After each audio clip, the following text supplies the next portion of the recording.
I guess most of my stories start off with the phrase, my car broke down, but this time the car didn't exactly break down. The engine, it fell out of the vehicle.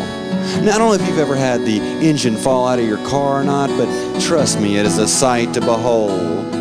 So I wasn't sure what I was going to do, and I called up my oldest friend in the world who said he'd be glad to drive the 3 hours down from Atlanta to get to LaGrange.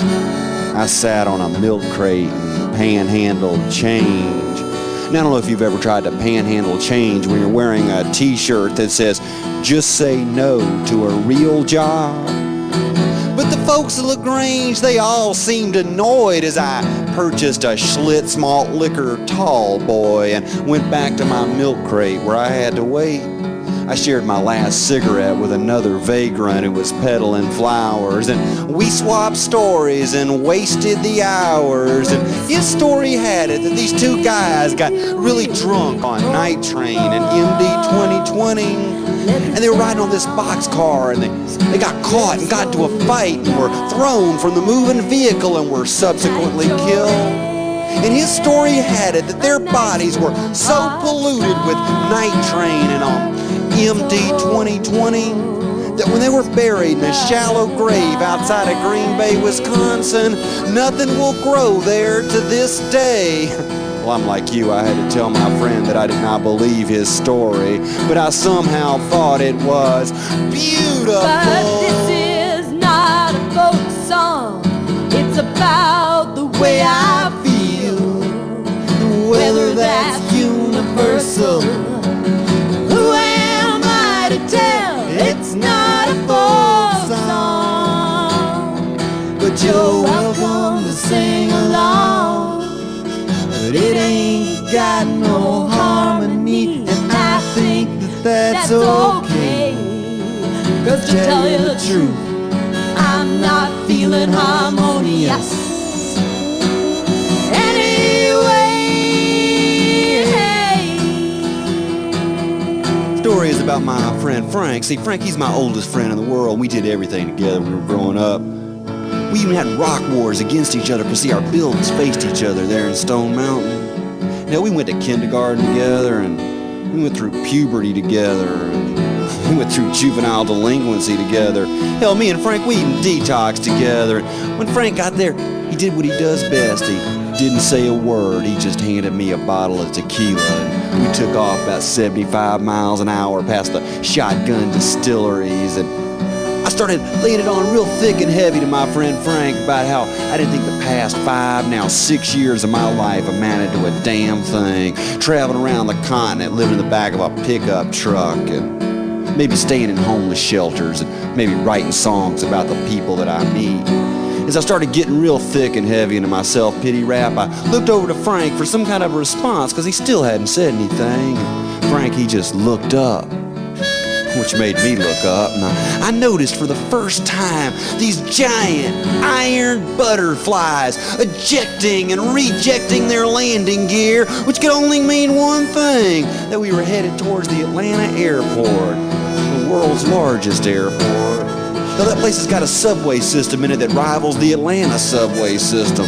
Anyway, Frank, he exited there on the last remaining exit of Hateville, Georgia. We were on this little dirt road, and we were fishtailing along it until we came up to this chain link fence, and Frankie nudged the gate of that chain link fence with the front bumper of his car. And that gate swung open, and we found ourselves no longer near the Atlanta airport, but we were in it. And I ain't talking about in the parking lot.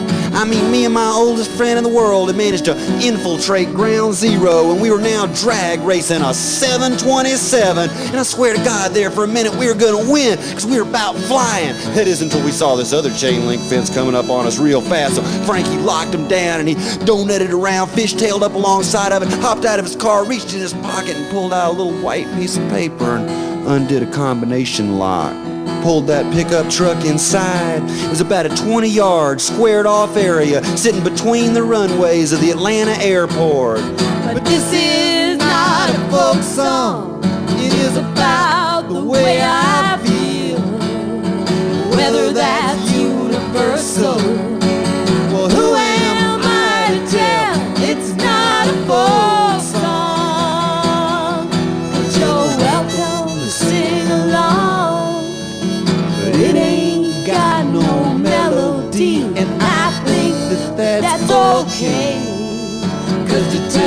truth. I'm not feeling melodious.